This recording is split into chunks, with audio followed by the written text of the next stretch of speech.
Hello, I am Monde Mayangwa and I lead the USAID Bureau for Africa. Meet our esteemed guest of honor, Dr. Monde Muyangwa, Assistant Administrator in the Bureau for Africa at this year's 3rd Annual Gala Dinner. Secure your opportunity to partake in an evening of elegance and conversation for only $125. Mark your calendars for August 24th, 2024 and prepare to indulge in fine dining and wine at the Gaithersburg Marriott Washingtonian Center, located at 9751 Washingtonian Boulevard, Gaithersburg, MD 20878. Don't miss this exclusive event. Reserve your ticket today. Hello, everybody. Exciting weekend here today. Welcome to the show. It is Saturday, August 24th. Wow, time is flying. We do thank you for joining us, and please make sure that you let everybody know that ZBTR is live. And follow us on social media. That's our social media link, ZBTR TV. We are on X, what used to be Twitter, Facebook, and YouTube. And you can always follow what is happening. Before we get into the conversation, I just want to mention this to you. That event that's being hosted by the DMV Zambian community is on tonight. And I have information that you can still attend. It starts tonight at 6 p.m. So that's the, that's the email if you want to purchase a ticket. And before you get to the event, just go online. You know how we do our thing, 125, and then get there. You'll be able. Let's support them. Let's get together with them and help them and just have an exciting time. They have an exciting Zambian who is just an exciting speaker who's going to do some amazing things. Okay. Today, we are going to speaking media entrepreneurship. We're going to be talking about a lot of things. And my guest today is an amazing lady. Amazing. I mean, she has a lot of things to download, like we say, you know, a lot of things to talk about, a lot of things to discuss. And let's just go ahead and welcome. Well, that's Rose Sibisi. She's a media entrepreneur, founder of Women Empowerment Social Enterprise and Corporate Communications. Style with Roses.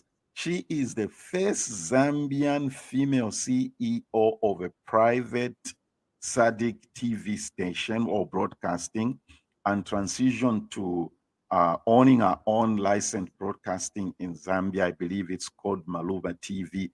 Wow, Rose, it's been a long time coming. Welcome to the show. Thank you so much. I'm so delighted to be here, Nathan. Yeah, it's good to have you here. A lot of things to talk about and to discuss, and for you to share your journey, your experience. Before we get into talking about your life journey, your career, your profession, and things like that, I want you to share a few thoughts with us. As a nation, we just lost, I believe, Zambia's third First Lady, Dr. Maureen Mwanawasa, may her soul rest in peace. And when I was looking at, you know, when you and I were preparing for this discussion, I found some stuff on your page, and I said to myself, "Oh, okay, this is interesting." So what I would like you to do, is just share very briefly about this moment. So could you tell our viewers what event that was and what was going on there? You seem to be having a very amazing light moment. It was an absolutely beautiful moment. So this was the first women entrepreneurship event that I had. So a few years prior to that, before I returned home to Zambia in 2017, I'd curated and come up with this concept of establishing a networking, knowledge sharing gathering for women. And these are women that are identified in my language. I call them blossoming and flourishing women. These are women in their 30s, 40s, in corporate, and they own their own business, where they could just hang out and exchange ideas. And this is intended to also help them by bringing them guests that they wouldn't ordinarily have access to. Yes. So coming back home, one of the first things was like, okay, what do we have in Zambia? When you look at the number of first ladies and that we've had, we didn't really have access to them as much. No. So this was an opportune moment for when just seeking out. I just reached out and I said, listen, we had a friend of mine had done an event prior to that where we had gathered all the first ladies. And from that was also then a coincidence that same month I was preparing to launch the inaugural revolution of an independent woman, as I'd call it. And this has been titled that because women are constantly evolving. And there's so many different facets to women. You know, you see us in the boardrooms, you see us in our offices, you see us at church gatherings, you see us in our social settings. We are very like 5 different women in one. But then there is the heart of it that also drives you. And when a woman is in the public figure, we always expect or assume that they're inaccessible or they're very different from us. So this is what inspired the gathering of the first ladies. Like, let's just listen to the other side of it, because first ladies find it's usually the focus is on the presidents, their male partners and all, but they're just women at the end of the day. So this was a beautiful moment, and they came to share their life journeys. Oh, wow. Yeah, they came to share their life journeys. I had Dr. Maureen Mwanawasa and then Madam Tandiwe Banda, who was the wife to Mr. Rupia Banda, also former president. We were supposed to have Madam Vera Chilu. Unfortunately, that morning she wasn't feeling well, so she couldn't join us, and also Madam Kaseva. So this platform really opened up an opportunity for women who turned up for the event that night. We had more than 350 women that night. Wow. It was an event that we did in partnership with one of the financial institutions who might approach to be the corporate partner, and just sold the concept that, look, when you think about it, for you men, you go to pubs, you go to golf clubs, you go everywhere else. And there's this woman, the middle class woman, who doesn't really go out. You won't find them on social media. You won't find them at the club. You won't find them hanging out in particular places. But I also want to feel beautiful. They want to dress up. They want to be with like-minded women. They want to know the challenges, the wins, and the struggles. And this is what this platform was created for, and why we call it, the revolution of an independent woman. So that night was just spectacular, Nathan. I can tell you that, because just from Madam Maureen really talking about her journey, even Madam Tandiwe Banda, but Madam Maureen was talking about the value of education. She absolutely emphasized that it was a driving force. She was very particular about it, and how she developed herself from being a secretary, how she then pursued law. And also sorry to interrupt, most people don't even realize that she was actually secretary, and then I understand the husband encouraged and inspired her to go and do law, right? Yes. Absolutely. He inspired her to do law. And this is what is so beautiful about it, because you see, the impression is always like, when you have a first lady, these are women that should be in the background. They shouldn't be seen and heard, and ordinarily they're just there to support the home and the household and the husband. But then you find that she has a life of their own. You know what I mean? So even for her, there was there's just sorry about that, Nathan. You know how we multi-skill. This is typical of a woman. I'm busy multi-skilling here. So anyway, just to focus again. So what I liked about Maureen was, when you listened to her, it was the confidence and the conviction that she had in what she was doing and what she believed in. She was very, very passionate about developing other women as well, because she believed that there was a lot of disadvantages that she had experienced when she didn't expose herself to education. It's almost like then your voice doesn't get heard. So this is what she brought that night. It was all about, this has been my journey. And even in my home, I'm a strong pillar and a support system to my husband, but I know who I am. I'm still an individual outside all of this. And that is what warmed every woman's heart that night, is the strength that she carried and the courage of her convictions. So that is what I really remember about that night. I'm very curious. What did she say to you here? Have you seen me blushing there like a teenager? She was kind of like, that's the reason I'm interested in this picture.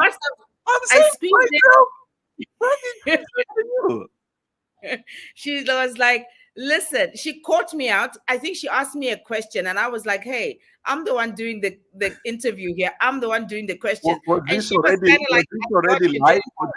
this recorded, or it was before the recording started? No, this was like just after we'd done the interview. So this was like the after the interview, and we're just having a moment, and she was kind of like, yeah, I got you, didn't I? Because she asked me a question and I was taken off guard. And I was like, I wasn't expecting that at all. And she was like, yeah, I got you, didn't I? That's really cute. I love that. And I could see you were blushing like a teenager there. Yeah. You see why we need to have girl talk, and that would only happen when you put women in the room together and just to have fun and light moments. So yeah, I agree with you totally. Like you've rightly put it, that was your first event after coming home from the diaspora, and under Style with Roses. Is that right? Yes, it was under Style with Roses. So basically, even the way Style with Roses has been envisioned is it cuts across 3 different generations, Nathan. So we've got what I term as the budding roses. So these are the young millennials. You know how now this young generation cannot be boxed in. Long ago, you wouldn't find a generation that is blossoming in any other part of the world. So for me, it's always the analogy of the rose, the beauty of how you can become whoever it is that you want to become. You don't have to be boxed in. You don't have to be a nurse, a doctor, an accountant. Those are the limited careers that we had. You didn't have to go and do a job for you to find your purpose in life. And this is what this platform is all about. So Style with Rosen, I thought, how do I then reach the women? And I had 3 different pillars I always look at. There was the media pillar, there was the events, and this time the events, that was what was active then. And this is why you saw the social event. I curated about 5 events over 5 years. Only after COVID, it's been a real challenge to sort of get back, but definitely we're getting back to that. And I'm so pleased to see that there are so many other women's platforms that are doing similar networking and capacity building and bringing women together in one room so that we can exchange and share ideas on how we can all become. So this is what this platform was about. The first one was actually in South Africa, in Johannesburg. I had it at the Park Inn Hotel in Sandton, and that was really phenomenal. And guess what?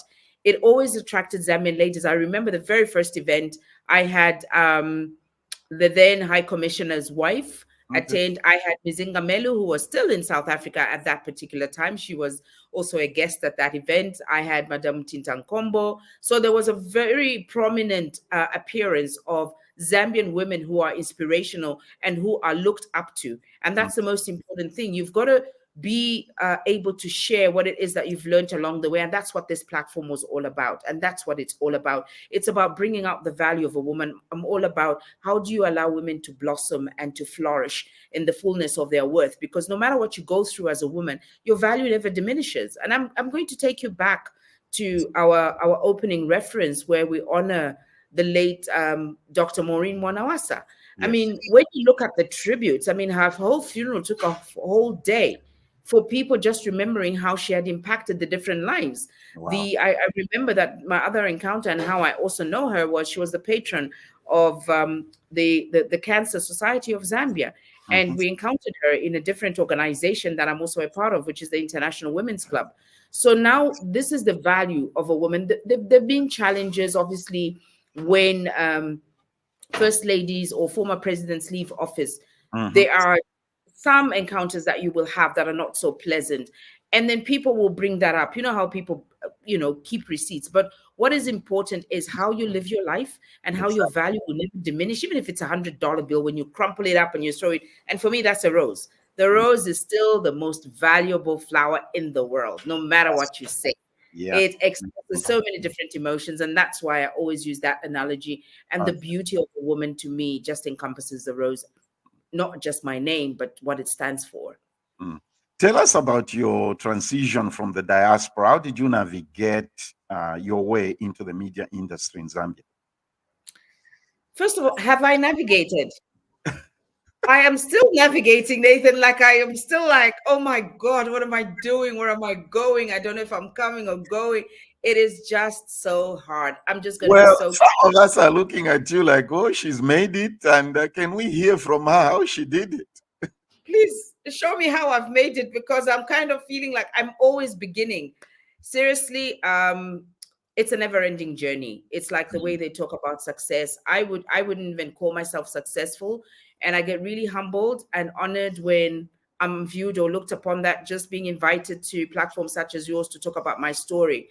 So transitioning into the media industry is very interesting. And it's a curious story, because I get a lot of questions of, so where did you study journalism, or where did you qualify as a journalist, and all of that? And I'm like, I've never formally qualified. It's something I can't explain. It's innate. It's in me.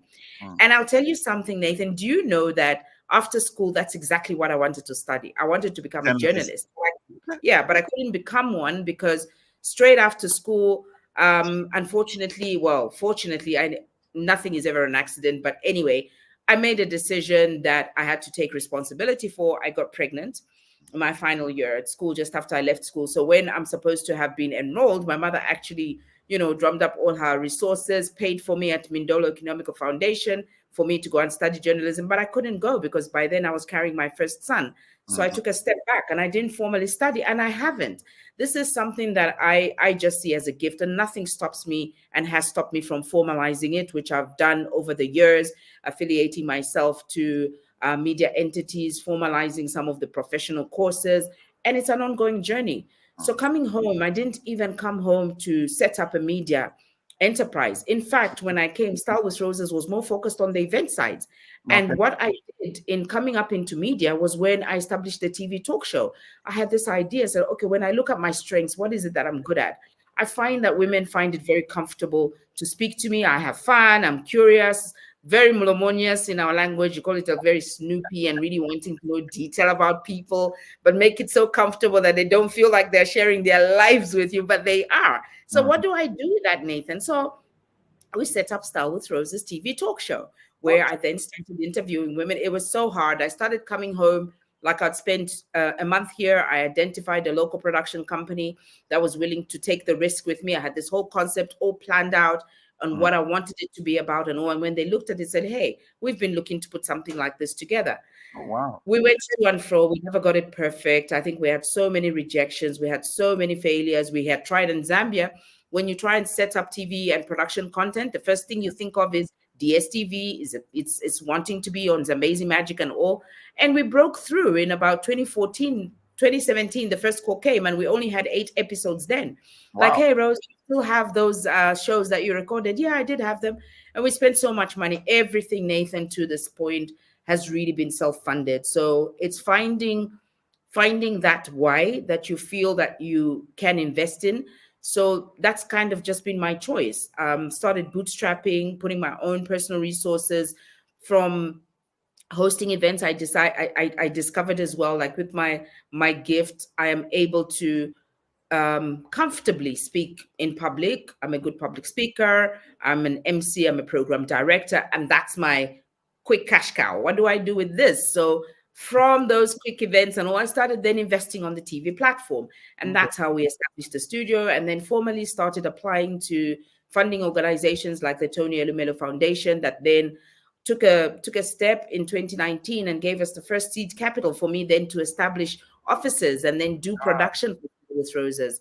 I've had good support from financial institutions. The largest financial institution in Zambia, Zanaco, sponsored Style with Roses to be on DSTV for a season in 2019, and it wasn't cheap. It was so expensive, but they believed in the content, they believed in the idea and the product, and therefore were then able to break even and go on to DSTV in 2019.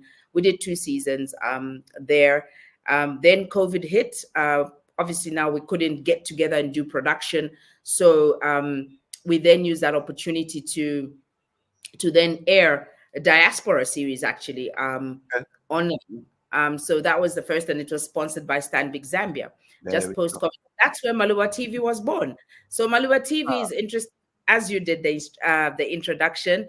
Sibisi TV was an investment that I made, and I bartered with operational management and brand repositioning in exchange for shareholding. It was already established, it was already there. So I said, I'll give it a year. I'll work operationally for a year in order to turn around the TV station and see how this profitable venture can work. But unfortunately, that didn't work out. And in the process, from the time that I'd been approached by the owners, I already had like a complete business plan around the TV. And that's why they got attracted to partner with me. It's like, Rose, you've got this brilliant idea. You've got the passion for it. We have the platform. Why don't you come and join us and then launch off from there?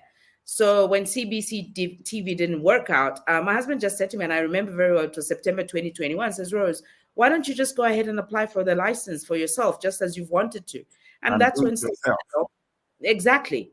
And that's where it started long hours. I tell you, it is not easy. Lots of blood, sweat, and tears, refining, correcting, mentorship, and all, thick business plan. You go through rigorous interviews from the Independent Broadcasting Authority. There's so many checks, security checks and stuff that goes on. You know, media is a sensitive area, so it does attract state security. So it's not an easy feat. It's not something that anybody can wake up and say, I'm going to get a license today, but you have to honor the commitments that you made. And yeah, it's really, really hard. That's why I was saying we're still transitioning, and Maluwa could have been much further than it is before. But the point is, it's still alive and well, and we know that there's a lot of opportunity for it to scale up. Right now, we just continue to speak to interested would-be partners, shareholders, and yeah, partners that will come on to allow it to grow up. Because you know, a vision, Nathan, it has to outgrow, and that's what business is. If you have an idea, create it into a business attractive enough for it to get investment, and once you are able to do that, then that's great. Your part is done. But as single founders, sometimes we feel that you need to hold on to it for sentimental value. No, it needs to outgrow you. So that's what I'm really excited about and believing for Maluwa TV to do as it unfolds.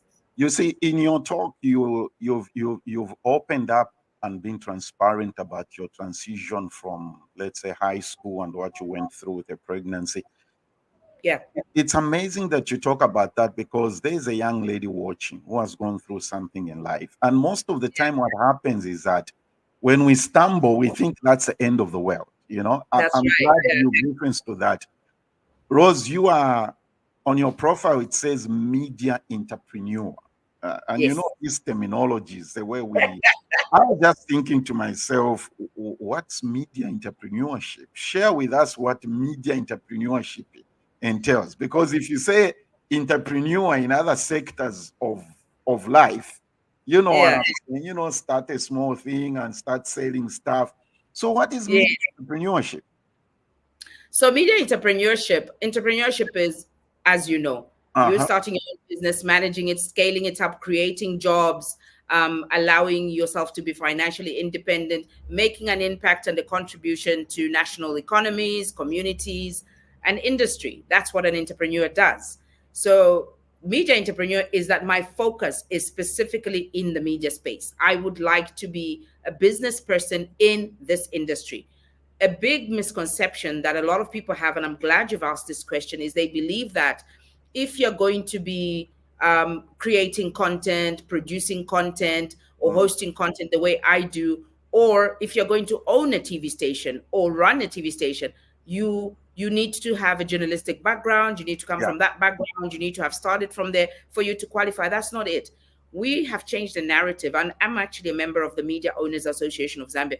Boy, I'm doing so much free advertising for so many of my organizations. But anyway, so the whole objective and the strategy of the Media Owners Association of Zambia is to profile media as a business.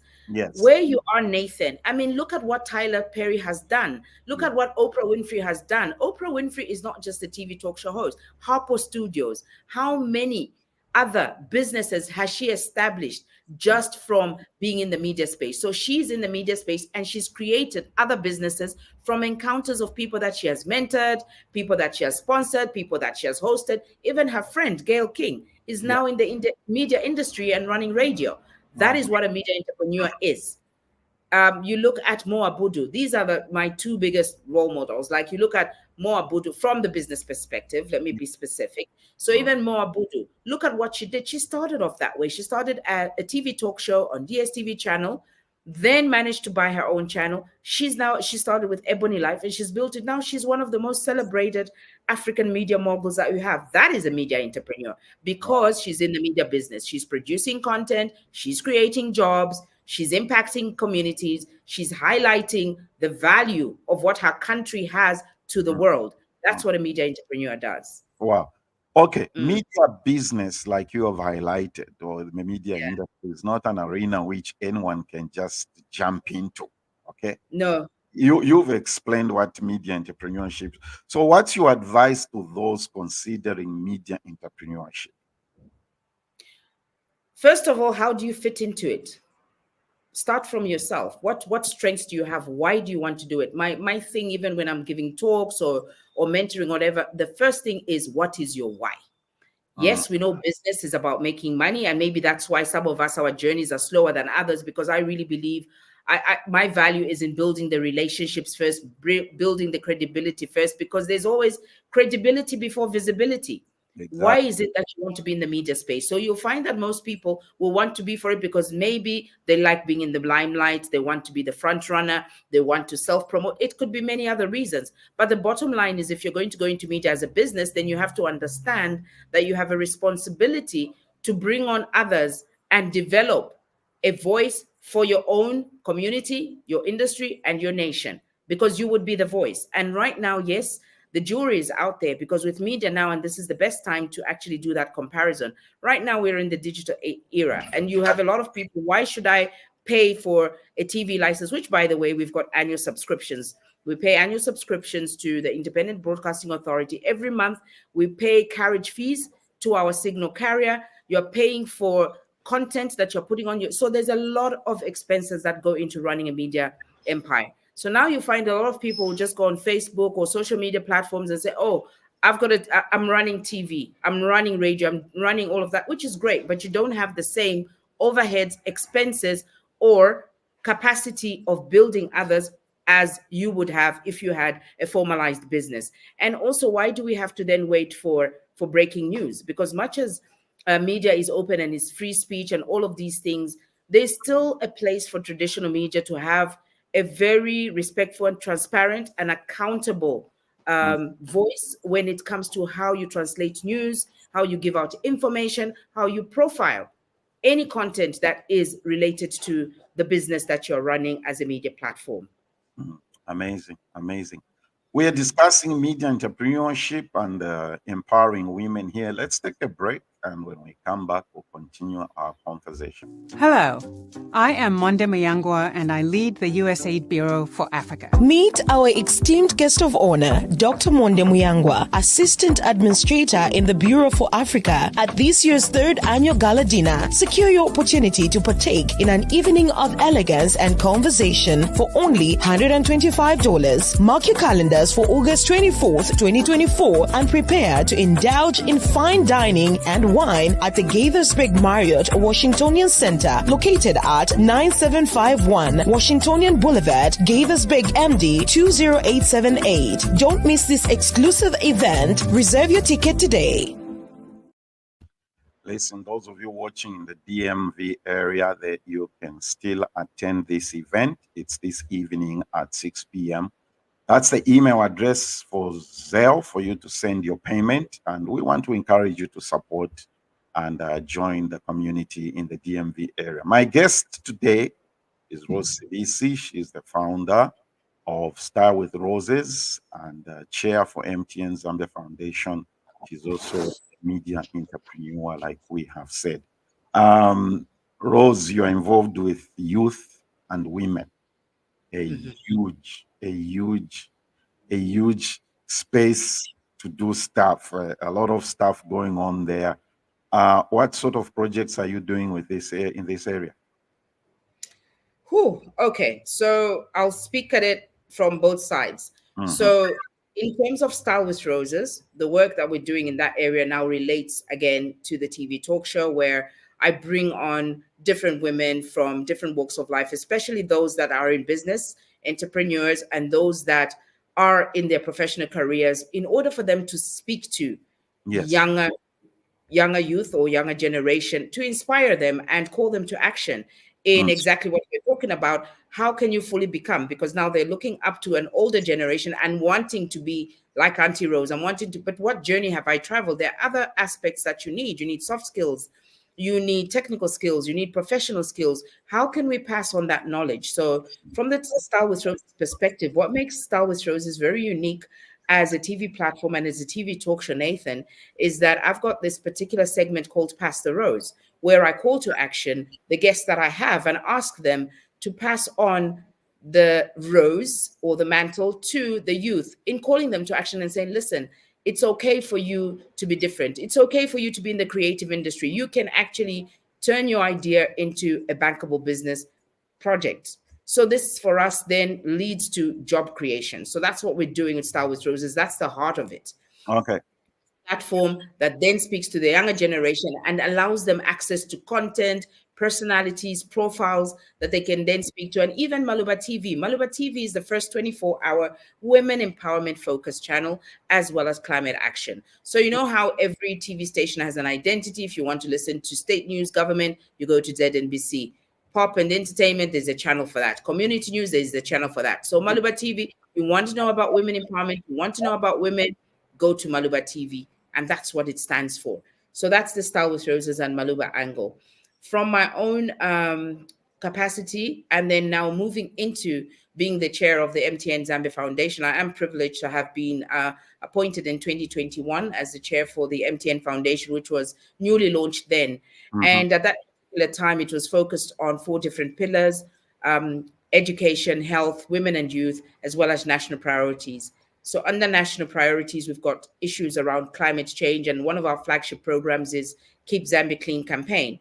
Okay. So what we're doing in that space is we have, and I'm so happy that we're doing this right now, is that we have introduced, or we initiated 2 flagship programs. One is the Pachipanda Innovation Challenge. Pachipanda, you know, like now Pachipanda is our local term, which means we are together. Let's sit. Yes. You and I right now are Pachipanda. We are together. We are discussing in an environment. So we brought that up, and this is a challenge to the youth across Zambia to then come up with ideas for climate action. You were talking about how the youth make up the large percentage of the population right now. So anything that we're doing now should actually speak to that generation. So we sat and we thought, what is it that we need for them to be able to prepare for a future that will never ever be the same and has been impacted by climate change? So that's where the Pachipanda Innovation Challenge comes in. And it's been in its 3rd year now. And we are so proud that right now, as I speak to you, Nathan, Pachipanda is being adopted in all the countries where MTN operates, as well as WWF, who are our partners. It's now going out into 4 other African countries: wow. Nigeria, Cameroon, Uganda, and South Africa. Now look at those markets. This is a Zambian innovative challenge. It's a Zambian name going out into those countries and much to Africa. And those are bigger markets than Zambia and more highly populated than Zambia itself. Absolutely. Wow. And we are so proud of that. So that's what we are doing in the space of empowering youth. Then we've also got Digital Skills Academy. It's a skills academy that now has partnered with global courses providers, 250 free courses, Nathan, open to young Zambians between 18 to 35 for them to get job ready. So we target young people who are in high school, young people who are getting into college, varsity, and they need to prepare for jobs. Exactly what we're talking about. It's not everybody. You can have a great idea, but you have to be able to pitch that idea. You can have good academic qualifications, but you may have poor customer service skills. How do we get you to that point that you are a good package that is able to handle a job or run your own business. Small businesses, more and more now, we have barbershops, salons. Young people have got now makeup parlors. These young people have all of great production. People are bloggers, vloggers, photographers. They will deal with people at different levels in their life. They need to be able to identify, how do I speak professionally to the different types of customers that I'm dealing with? Yeah. So we have that platform that is teaching them that, and that's what we're doing in that space. Excellent. And I think that's what is trending now. That's what is going on right now.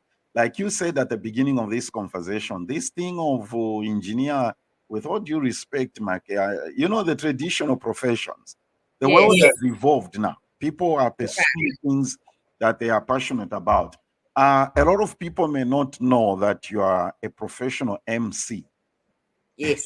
And I've hosted presidential state events, several very, very high important person summits. Is there a training for this? How do you prepare to get to that level? How did you get that first gig to host the first presidential event? What happened?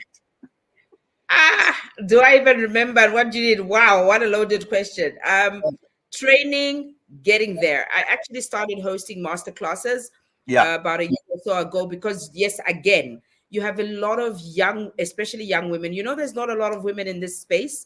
And I know that Zambians, we tend to be very timid. And, you know, when you blow your trumpets, you're thought of, this one's, you know, too much of herself and whatever. But I'm proud to say the MC space, especially from the premium female side, is not very widely participated in. We have a lot of young people now wanting, Auntie Rose, I also want to be able to do this. How do I do it? So it's a good question.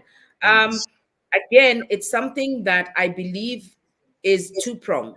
You may also realize that I actually have a very long and strong corporate background.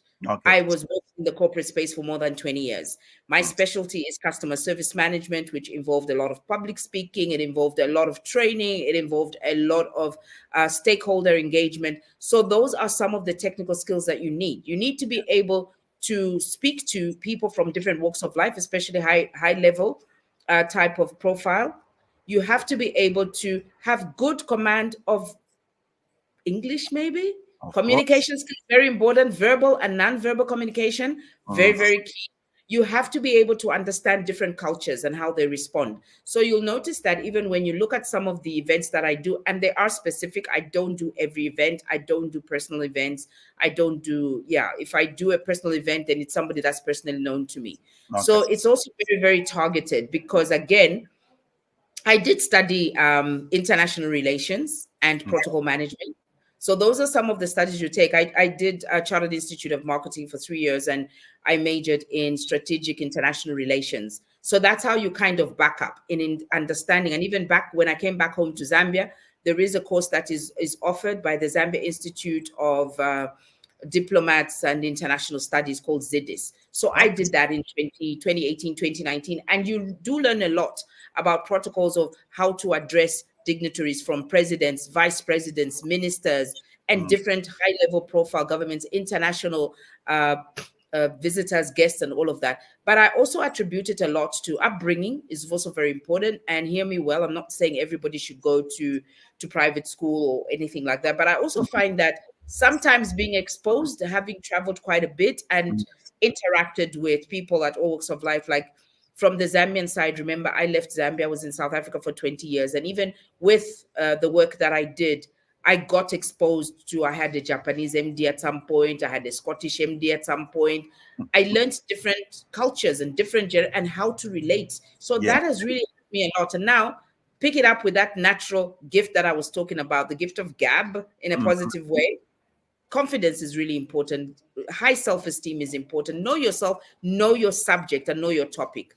A lot of what is interesting, Nathan, is, and you hear it first, is that, we always say fashion comes and goes, but style is forever.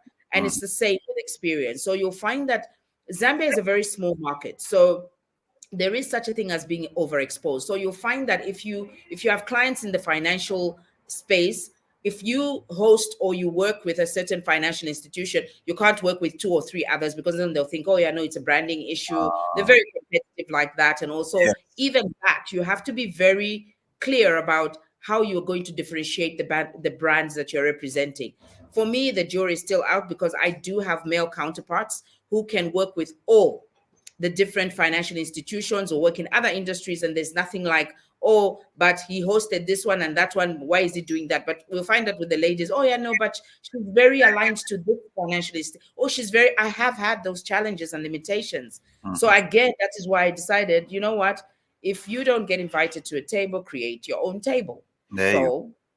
So you go into a space where you know that what you bring, the value that you bring to the events, the value that you bring in your execution, excellence, and all of that, it's really important. So it's really knowing the substance and the objectives of what it is that you represent. I mean, imagine if I get picked and we did the 4th coordinating meeting of the AU. Now, if I don't even know how to pronounce the president's names or which countries are president, so there's a lot of research, there's a lot of reading, there's a lot of current affairs. You have to actually be quite intelligent and well researched to be able to do this job. It's not, I always tell my clients, I'm not an announcer, I'm not an entertainer, and I'm not a comedian. I'm here to deliver the objectives of your event. That's what I do. So it's very important to actually put some form of education to your skills, yes, and what you are good at, right? Absolutely. It's not just for, clients who come back with the joke and say, hey, Rose, we had these young people come. They say, no, I can MC. And then, they'll even like, oh, we want to save money. It's half the price. They'll even start dressing like you. They come with a big dress, because I can be quite flamboyant. I actually even dress the part. So, and that's just me. That's my personality. That's my uniqueness and my energy. So no, she just has nice makeup and a nice dress. Then you go and put them on the stage, and then they don't. The clients come back to good old school. And here I am like, hey, I'm here to deliver. Old school still works. Old school still delivers, right? Old school delivers, respectfully so. Do you think we have enough training institutions for the media entrepreneurship arena? It's actually. Oh, sorry. To help young people or whoever wants to jump into this arena to sharpen their skills. Absolutely. You know what is so heartwarming and what's really working well now? We've got a very vibrant Ministry of Youth, Sport and Art. If you've noticed, even the title changed. They've added art. You must see the amount of content that's coming out of Zambia. And even in terms of the media industry, exactly what I was saying to you. When you think media industry, forget about just having, TV hosts, radio hosts. There's a lot that goes on behind the scenes. When you see a media host that is now presenting a program, even for you where you're sitting right now, Nathan, you can't tell me that you did everything by yourself. You've got a team behind the scenes. There are people who need to do research on the script. There are people who need to do research on the guests that you interview. There are people who need to look at the branding. There are people who need to look at even the promotion of the program. That's what media entrepreneurship is. How do you bring all the different elements that make for good media to be able to do that? I mean, look at the levels of CNN, BBC, Al Jazeera. There's work that goes on into there. So that's what a media entrepreneur is. When you create those jobs, you need people in your team who are in transmission. You need people in your team who are out in the field. They're in the news desks and all of that. So that is actually what happens. It's true. And I'm glad you pointed that out, because a lot of people will tend to look at the personality that is in the face of the correct, like this one. And I always tell a lot of people that, trust me, I am surrounded by amazing people that make me look good, like you have said. Absolutely. Yeah, when people see you, especially when there's a personal brand like this, we've lost a little bit of light there, Nathan. I'm sure you've noticed. And so we're kind of like, in our candlelight era. So we're almost done here. We've got a few minutes remaining. One of the things that you do actually is mentorship, right? Yes, I do that.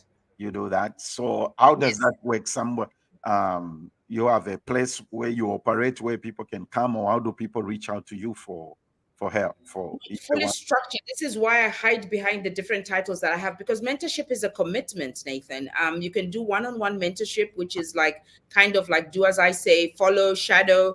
So sometimes, like when I'm going for events and all, I change the assistant that I go with, because then they shadow me and they can see what it is that I'm doing. Some that have reached out and say, I really want to become, a program director or an MC like you. From the foundation side as well, we've got a team that is around and young people that are watching. So for me, it's more about shadowing. The one-on-ones, I do have deliberate sessions that I set out, like the way we are talking now.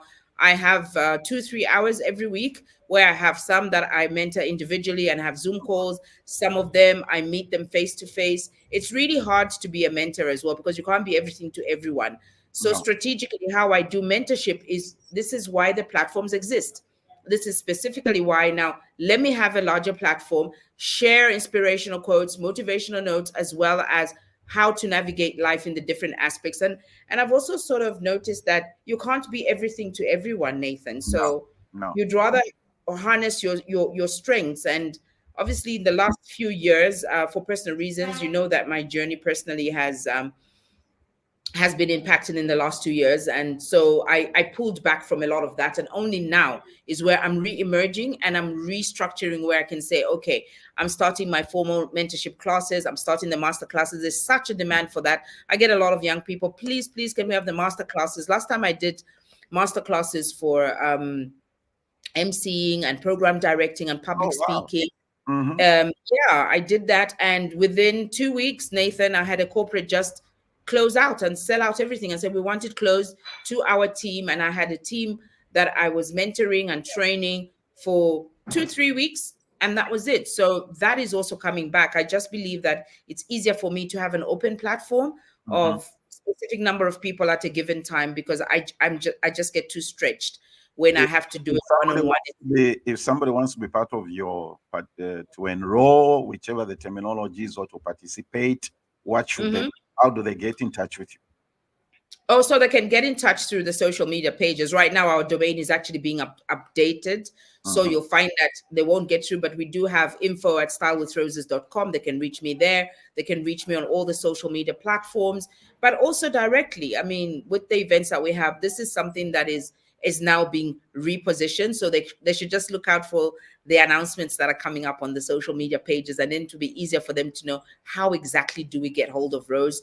And when we make the announcement for the upcoming master classes, the training sessions, it shows then the one-on-ones or the group sessions that I'll be able to lead on, mentor on, and train in.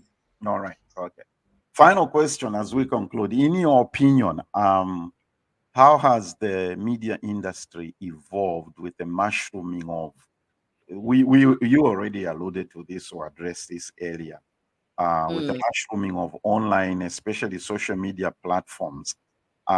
It lowered the standards anywhere, or it's a welcome development?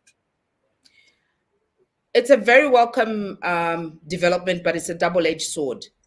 Because the power of media can build or destroy. It can destroy personal lives. It can destroy communities. It can destroy nations. And likewise, it can also build. Media, the advent and the evolution of media has allowed us to now see the social impact trend of personal brands, business brands. It's cut down on marketing budgets for a lot of corporates, because now you can just use social media at half of your marketing spend to be able to advertise your products and your services. So it's a welcome move. But the danger of it is fake news, and also the audacity that it has to impersonate people. I mean, right now, even if you went and Googled, I've had to go, even you go to Zikta, go and complain, because you'll have people take your name, your image, and what you do, and they use your name and your brand and your business to actually solicit. So it's become a very threatening environment. It has evolved, but very threatening because of the free access to images, to content, plagiarism, copy and paste. There's just so much that the evolution of media has brought. But the positive thing also is that it is really helping build businesses and industry, which is a very positive move. It's creating jobs, like we said, for the youth, because with social media are new jobs like social media managers, digital marketers, graphic designers, videographers, photographers. For anything to come on the digital platform, somebody has to put it together. And those are the now jobs of the youth that we have. So that's a very, very welcome move. And in the way that it's also evolved is that sometimes free press, free speech, freedom of speech can be used and abused. So it's just the regulation of it. And this is why I like the media business that you attribute to media entrepreneurship, because we are accountable to regulators. You're accountable to the communities that you serve. You're accountable to your audience. You're accountable to your customers. You can't do fake news. You can't keep, creating, because there's a lot of fakeness that goes on there. Everybody talks about authenticity. There has to be a way that what they see on the platforms is what you actually see. And you know how it is. People will go on holiday. I was in the Bahamas. But it's just a lot of Photoshop and graphic, whatever. Where does it end? So it's a double-edged sword, as I say. It's a catch-22, to be honest. But yet it is a very powerful tool that would help build, develop, and scale up nations. It is a very powerful. It's the seven gate of society. It's one of the seven gates of society. You need media. Look at what we're doing now. We're able to connect you on the other side of the world, me here. If we didn't have good technology, good media connections, we wouldn't be able to do this. And through this, somebody else is going to learn. Somebody's going to be inspired to start their own platform. Somebody's going to know how they can go about becoming a media entrepreneur or setting up their own platform. Well, Rose, thank you for taking the time. Oh my goodness, that was... Is that an hour already? I'm soaking it in myself. I'm like, well, this is good. This is good. We need to do another one like this and just focus on, the way. We haven't even really dug so much into the work you do with the women. We can make another arguments where we can really talk about that. Thank you so much. Thank you. Thank you for having me. Thank you for your time. Thank you for seeing me, for hearing me, and for creating a platform to share a little bit about my journey and my story. Excellent. We look forward to having you again. Have a great weekend. Thank you. You too. Well, everybody, that was our show. And my guest was Rose Sibisi. She's the chair of Mtn Zambia Foundation, a media entrepreneur. Please check her out on social media. There is a lot to learn from her, and I'm sure you can tell from the things that we have shared. Once again, I just want to emphasize this. The DMV annual gala is still, you can still get a ticket, especially for those who live in the DMV area. Make sure, go there, support tonight. It's at 6 p.m. Before you go there, just make sure you go to that website, that email I've shown there for you to make your payment. All right, everybody, have a good weekend. I shall catch you next week. Bye-bye. Hello, I am Monde Mayangwa and I lead the USAID Bureau for Africa. Meet our esteemed guest of honor, Dr. Monde Mayangwa, Assistant Administrator in the Bureau for Africa at this year's third annual gala dinner. Secure your opportunity to partake in an evening of elegance and conversation for only $125. Mark your calendars for August 24th, 2024 and prepare to indulge in fine dining and wine at the Gaithersburg Marriott Washingtonian Center, located at 9751 Washingtonian Boulevard, Gaithersburg, MD 20878. Don't miss this exclusive event. Reserve your ticket today.